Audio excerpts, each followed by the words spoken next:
So guys, crucial base और crucial rejection तक की रिटर्न्स अभी तक काफी बढ़िया रहे हैं वारी एनर्जीज के मार्च के महीने में।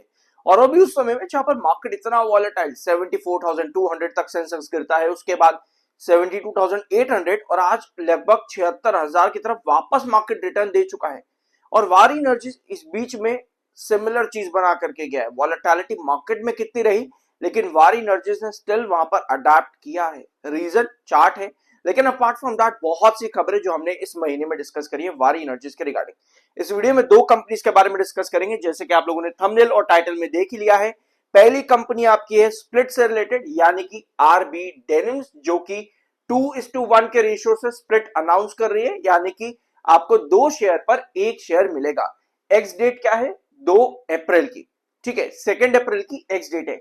लेकिन हम लोग क्या करते हैं ना, इस टॉपिक को आज मैं क्यों चूज कर रहा हूं वारी एनर्जीज में, उसके पीछे रीजन है। हम लोग क्या करते हैं, डिविडेंड या स्प्लिट या बोनस गिविंग कंपनीज में इन्वेस्ट करना पसंद करते हैं। अब ये कंपनी 3 अप्रैल को देगी हर 2 शेयर पर 1 शेयर, यानी कि बोनस आपको मिलेगा, कंपनी का शेयर स्प्लिट हो जाएगा। अब हम ना क्या करते हैं, इन चीजों को देख करके अट्रैक्ट हो जाते हैं कंपनी पर। लेकिन हमें कंपनी का बिजनेस मॉडल देखना होता है, क्योंकि कोई भी कंपनी स्प्लिट या बोनस या डिविडेंड क्यों लेकर के आती है, ताकि इन्वेस्टर्स को अट्रैक्ट किया जाए। लेकिन क्या कंपनी उस काबिल है? तो आपको उस कंपनी का पूरा बायोडाटा देखना पड़ेगा। For example market cap, company का करंट रेशियो क्या चल रहा है, कंपनी का ईपीएस, उसके पी और प्राइस टू बुक रेशियो के कंपैरिजन में कैसा है, ये सब चीजें आपको देखनी पड़ती है। तो ये कंपनी आरएनबी डेनिम्स, अगर आप इस पर प्रॉपर एनालिसिस चाहते हो तो कमेंट बॉक्स में यस जरूर लिख देना। ठीक है, सो वारी एनर्जीज कल के दिन 3086 पर इसने प्रीवियस क्लोजिंग, यानी कि कल के दिन की क्लोजिंग थी, और हमने इसको व्हाट्सएप प्रीमियम ग्रुप पर कल के दिन डिस्कस भी किया था एग्जैक्ट 3080 पे। और आज ये स्टॉक होता है गैप अप ओपनिंग पर 3142 और 3183 तक का। जिस समय मैं ये वीडियो बना रहा हूं लगभग 1 बज रहा है, अब तक का हाई भी लग चुका है, यानी कि कल जो हमने प्रीमियम ग्रुप में डिस्कस किया वहां से आपको लगभग 100 रुपए का आज के दिन तेजी देखने को मिली है एक सेशन के अंदर। और ये गैप अप ओपनिंग के साथ हुआ है आज के दिन वारी एनर्जीज लिमिटेड के अंदर। लेकिन सिर्फ एक सेशन की बात नहीं है, क्योंकि अगर आप वारी एनर्जीज का पिछला पूरा वॉलेटाइल मार्केट देखोगे यहां पे, तो आपको भाई 2 लेवल्स नजर आते हैं। क्रूशियल बेस कितने का था? 2550 के पास, और आपका क्रूशियल रिजेक्शन कितने पर? 3200 के पास में। तो भैया आपका कहां से 2550 से लेकर के 3200 रुपए तक के रिटर्न्स स्टॉक ने दिए हैं, इतने वॉलेटाइल मार्केट के अंदर भी।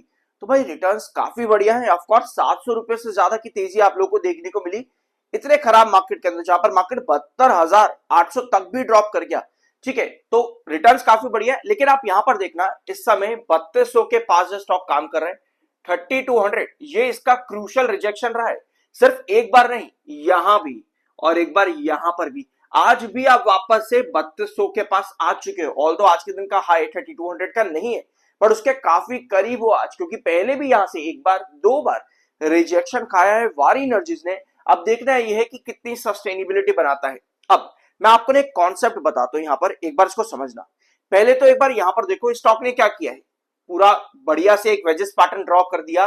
बेस लाइन उस डायगोनल पर बार बार आपको देखने को मिली, रिजेक्शन आपको उस डायगोनल पर बार बार देखने को मिला, इसको वेजेस पैटर्न कहते हैं। उसके बाद में क्या आया आपका डाउनवर्ड वेजेस पैटर्न, जो कि मार्केट की वोलेटिलिटी की वजह से इस समय एक बार फिर से ये स्टॉक इंडिकेट कर रहा है कि भैया मैं एक और अपवर्ड एजेस पैटर्न बनाने के लिए जा रहा हूं। लेकिन इस बीच में आपके पास क्या आ रहा है, 3200 का क्रूशियल रिजेक्शन। अगर इसको ब्रेकआउट देना है तो इस बार क्या करना पड़ेगा, जो कि पहले फरवरी के फर्स्ट और सेकेंड वीक में इस स्टॉक ने नहीं किया। आज भी 3200 के करीब है। क्या यहां सस्टेन कर पाएगा आज के दिन? सस्टेनेबिलिटी के लिए आपको क्या चाहिए, एक बार ब्लैंक स्क्रीन पर आओ। यहां पे मान लो ये आपका रिजेक्शन है, और आप डेली टाइम फ्रेम पर देख रहे हो कि आपको एक ना सस्टेनेबिलिटी नजर आ रही है अपने क्रूशियल रिजेक्शन पॉइंट के पास में। अब आप डेली टाइम फ्रेम पर एक चीज देख रहे हो, और वही चीज आप देखोगे 5 मिनट या फिर 15 मिनट या फिर 30 मिनट टाइम फ्रेम पर, तो वो आपको अलग अलग कैंडल शो करेगा ना। ये कैंडल जो अभी इस समय वारी एनर्जीज में है एक पर्टिकुलर रिजेक्शन के पास में, ये इंडिकेट करती है एक बुलिश कैंडल को। लेकिन ये रिजेक्शन पर है, रिजेक्शन पर कहीं सेलर ना एक्टिव हो जाए, उसके लिए मुझे अपने टाइम फ्रेम बदलने पड़ते हैं बार बार, 5 minute, 15 minute, 30 minute. For example मैंने वारी एनर्जीज में यहां एंट्री करी, ठीक है, यहाँ पर कल मैंने इसके मिड रिजेक्शन यानी कि 3000 पर एंट्री कर ली, 3000 पर एंट्री करी, तो मुझको क्या 3200 के ऊपर का फायदा मिल सकता है क्या? उसको समझने के लिए मुझे टाइम फ्रेम बदलना पड़ेगा बार बार, 5, 15 और 30 मिनट। उसमें क्या होगा, ये आपकी डेली टाइम फ्रेम की कैंडल, आपको ये देखना है कि आपके पास हर 5 मिनट, 15 मिनट या 30 मिनट पर ना सस्टेनेबिलिटी आ रही हो उस पर्टिकुलर रिजेक्शन पर जो इस समय वारी एनर्जीज पर है। अगर वहां पर रिजेक्ट कर रहा है और आपके पास लगातार कॉन्टिन्यूस कैंडल्स 5 मिनट की या 15 मिनट की कुछ इस तरीके से बन रही है, ये वाली कैंडल, दैट मीन्स कि वो वहां पर रिजेक्ट कर रहा है, यानी कि वहां से अभी भी ब्रेकआउट की पॉसिबिलिटी नहीं है। लेकिन अगर आपके पास सस्टेनेबिलिटी बन रही है 5 मिनट, 13 मिनट, 30 मिनट या 15 मिनट पर कुछ इस तरह से, यानी कि उस पर्टिकुलर रिजेक्शन पर वो सस्टेन करने की कोशिश कर रहा है, तो आपको डेली टाइम फ्रेम के अलावा अगर आप बहुत ज्यादा एग्रेसिव इन्वेस्टर हो या फिर ट्रेडर हो तो आपको ये इंप्लीमेंटेशन करने चाहिए। पर जब बात आती है लॉन्ग टर्म की, लॉन्ग टर्म के लिए हम क्या करें? लॉन्ग टर्म के लिए चलो ठीक है, ये रिटर्न जो मुझको अभी दिया शायद ये मुझे लॉन्ग टर्म में भी ना देता, क्योंकि भैया अगर आप स्टॉक को देखोगे यहां तक गिरा है, ठीक है, यहां से यहां तक, तो जिसने यहां पर एंट्री करी होगी लॉन्ग टर्म का सोच के, उसको तो अभी भी फायदा नहीं हुआ। तो मैं ऐसा क्या करूं ताकि मैंने यहां जो एंट्री करी उसको मैं यहां भी होल्ड करूं और वो मुझे फर्दर और ब्रेकआउट दे सके। उसके लिए क्या पॉसिबिलिटी होती है, मार्केट अपना गेम खेलेगा, लेकिन आपको मार्केट के अलावा कंपनी के रूल्स पता होने चाहिए। सो वारी एनर्जीज ने कल के दिन एक अपडेट दी है, 28 मार्च कंपनी की इन्वेस्टर मीटिंग है, एनालिस्ट इन्वेस्टर मीटिंग कंपनी की है 28 मार्च को, इसी हफ्ते के दिन। सेलर इस समय 1,90,000 है, 82,000 इस समय बायर आपके पास में है। टेक्निकली एमएफआई बेरिश है 91। देखो 90s के जब भी आपके पास टेक्निकल्स आते हैं ना और आप उसी समय एक पर्टिकुलर रिजेक्शन के पास में अगर हो, इसका मतलब ये है कि वहां पर थोड़ा सा ना कॉशियस रहने की जरूरत है मेरे को। मैंने तभी आपको 15, 5 और 30 मिनट का टाइम फ्रेम का पैटर्न पूरा समझाया यहाँ पे भी, कि आपको ये समझना जरूरी है, स्पेशली एक रिजेक्शन पर और स्पेशली तब जब उस रिजेक्शन पर आपके एमएफआई या आरएसआई 90s के पास हो। क्योंकि भाई 90s के टेक्निकल पर हम क्या करते हैं, देखते नहीं है इसको, हम कहते हैं भाई भाग रहा है तो भागेगा। वो अगर टेक्निकल बेरिश वहां पर हो जाए तो वहां पर रन मिनिमम हो जाता है। इसी वजह से अभी जिस प्राइस पर वारी एनर्जीज है वहां पर एक क्रूशियल रिजेक्शन लाइन खींच रही है आराम से, तो आपको ये देखना है कि वहां सस्टेनेबिलिटी कितनी बन रही है। वरना 90s के टेक्निकल्स पर भैया गिरावट भी बड़ी तगड़ी आती है, क्योंकि वहां पे मार्जिन और ब्रेकआउट कम बचता है। बट अभी हम बात कर रहे हैं शॉर्ट टर्म की, हमने बात कर ली, ट्रेडर की अभी हमने बात कर ली, अभी हम लॉन्ग टर्म इन्वेस्टर की बात कर रहे हैं। और उसके लिए अभी हमने देखा शुरुआत में पहले आपका वेजेस पैटर्न और फिर वापस से एक वेजेस पैटर्न जो कि अभी रिजेक्शन पर खड़ा है। जब बात आती है लॉन्ग टर्म की, अभी आप लोगों ने देखा कि मार्केट अपना पूरा गेम खेलता चला गया, मार्केट ने वोलेटिलिटी दिखाई, सब कुछ यहां पर चल रहा है, ठीक है।